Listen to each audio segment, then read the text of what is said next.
Good evening, everyone. And again, let me echo everyone's congratulations for our award winners. When I think of Delali, I think back to the time when I met him when he was, I believe it was his sophomore year when he came in. I was working at the Shriver Center at that point in time, and I had worked with his brothers previously. I made the assumption that at that point in time he was his main goal was going to be graduate school, and folks who knew him then and know him now very quickly come to see a number of qualities that he has.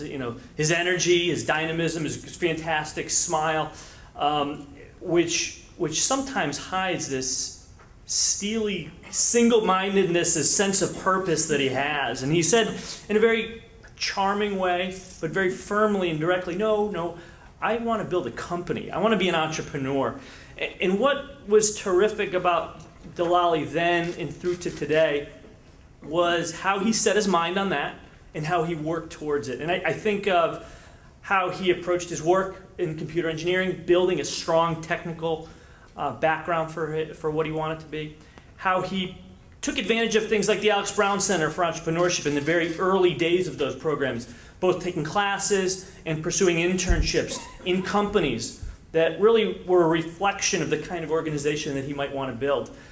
Things like working with Robert Technologies, how he pursued mentorship opportunities with folks like Rob Baruch, UMBC graduate, how he spent time with people like Eris Melissaratis, a well-known entrepreneur and investor, and ultimately a secretary of business and economic development. And all along those experiences, he was learning, he was soaking up the things that he knew would help him be successful. And when he graduated, he continued to do volunteer work with his community and with his church, and work in companies like SRA and RABA, consulting with folks like RGTX, and all of that work came together and culminated in 2010 when he founded Fearless Solutions, which is really one of the shining stars in BW Tech at UMBC and our research incubator. Ali Gold, who did the nomination, pointed to his passion, and the passion that he brings to the work, the passion that he has for his employees, the passion he has for his customers. And for me, when you work alongside Delali, what you understand is that he is trying to deliver the best, most innovative services and products for his customers. He's paying it forward in the way he hires student interns from UMBC and UMBC graduates, how he cares about his employees, how he's trying to build this culture of excellence among the people he's hiring and mentoring, and how he's doing it to build something that's meaningful, something that is going to last and survive the test of time. So when I think of Delali, and I think you'll see too when you hear him, you think of energy, drive, you think of the great passion and the great smile. And it's my pleasure to introduce Delali Dzirasa.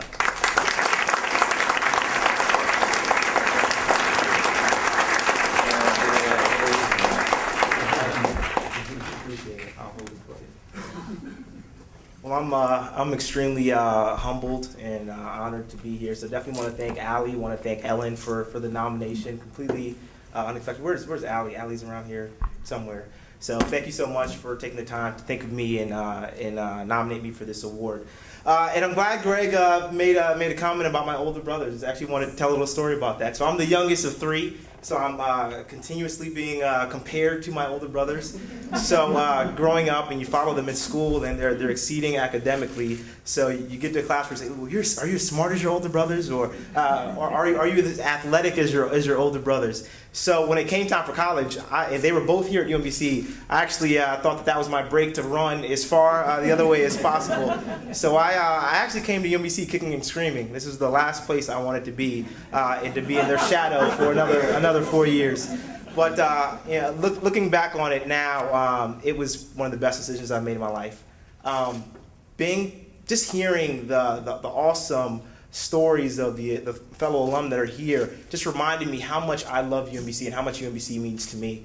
I remember being involved in the early days of the Entrepreneurship Center, and I knew I wanted to do something in business, had no idea what it would be. And Greg spoke about the internships, and I learned so much and gained so much from this community. And I remember after work, I came back and I was talking to Dr. Rabowski and said, Doc, I'm thinking about jumping out and starting the companies. And he kind of looked back and he pondered and said, you know what, I've got a couple people I want you to talk to. He said, you know, we're in some interesting economic times. If they say do it, do it. They say don't. And they said do it, Doc. So I'm here. I'm excited. But when I think about the energy that's in this room, there's one word that really just comes to mind, and I'm just completely inspired. Right? I'm inspired by Dr. Rabowski, who takes the time, as everyone knows, with every student on campus, with all the graduates, to ensure that people are giving back and really reaching their potential in everything they do. I'm inspired by a wife who stands by my side and puts up with me and running through different mission statements and core values and, you know, what color purple do we need to have for the company colors and things like that. And I'm inspired by that. I'm inspired by a mother who thought that she had us all graduated and off and married, and allows her grown son and his family to move back home to help to get a business off the ground. I'm inspired by that. I'm inspired by siblings that set the academic bar so high that it made me realize that being mediocre wasn't acceptable. And that inspires me. Just want to thank you for that. I'm inspired by employees and people that I work with that work tirelessly and to put up with me and trying to build what Seth Godin calls a purple cow. You know, a company that really stands out and that's remarkable. And they're standing around here with purple outfits on all over the place. And so I'm inspired by that, by employees like Taylor, who works tirelessly for his employees. And we get feedback constantly, who goes and does the extra mile, right? From John Foster, who's programming by day, and we're so small, and he's writing proposals by night. Inspires me. Tiffany Faulkner is here in the audience, who puts up with me late night, and we're trying to reach the software deliveries 2 and 3 o'clock in the morning, and she's up and she's yawning and I'm yawning, and we keep pushing forward, and that inspires me. Holly, who was a UMBC intern last year and is now a full-time person running our whole finance department. I'm inspired by their dedication, I'm inspired by their energy, and I'm inspired by all the alum that are here. I'm inspired by BW Tech.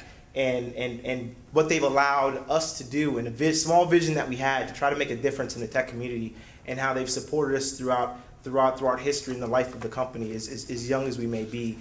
So I'm here just to say thank you. I definitely appreciate everyone that's in this room that's been so instrumental in my success and in the success of the company so early on. And as everyone has spoken of before, it's not just one person that builds something on their own, right? We're all a sum total of all of our experiences. So definitely I want to thank everyone here that inspired me, that allowed me to be here today. Thank you.